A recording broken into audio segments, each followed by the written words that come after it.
చాలా మందికి అల్పాహారంలో టీతో చపాతీ తినడం రోజువారీ అలవాటు. ఉదయాన్నే వేడి టీతో 2 చపాతీలు తినడం సర్వసాధారణంగా మారిపోయింది. ఇది అప్పటికప్పుడు ఆకలి తీర్చిన దీర్ఘకాలంలో అనారోగ్యానికి అనేక రకాల సమస్యలను తెస్తుంది. ముఖ్యంగా టీ, చపాతీ కలయిక శరీరంపై ప్రతికూల ప్రభావం చూపే అవకాశం ఉంది. టీలో ఉండే ప్రధాన పదార్థం టానిన్. ఇది ఒక రకమైన రసాయనం. ఇది ప్రోటీన్లతో కలిసినప్పుడు శరీరానికి అవసరమైన పోషకాలను పూర్తిగా గ్రహించకుండా అడ్డుకుంటుంది. ఈ టానిన్ల ప్రభావంతో ప్రోటీన్ జీర్ణక్రియ సగటున 38% వరకు తగ్గిపోతుంది. దీంతో శరీరానికి కావలసిన శక్తి, పోషకాలు అందకుండా పోతాయి.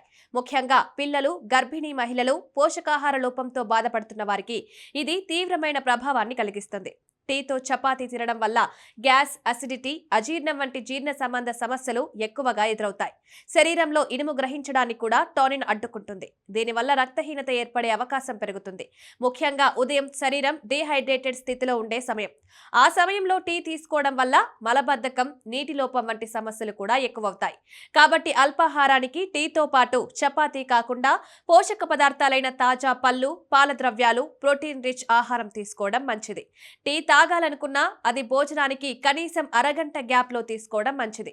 ఆరోగ్యంగా ఉండాలంటే ఇలాంటి చిన్న చిన్న అలవాట్లు మార్చుకోవాల్సిందే. లేదంటే రేణిపోని రోగాలతో హాస్పిటల్ చుట్టూ తిరగాల్సి వస్తుంది.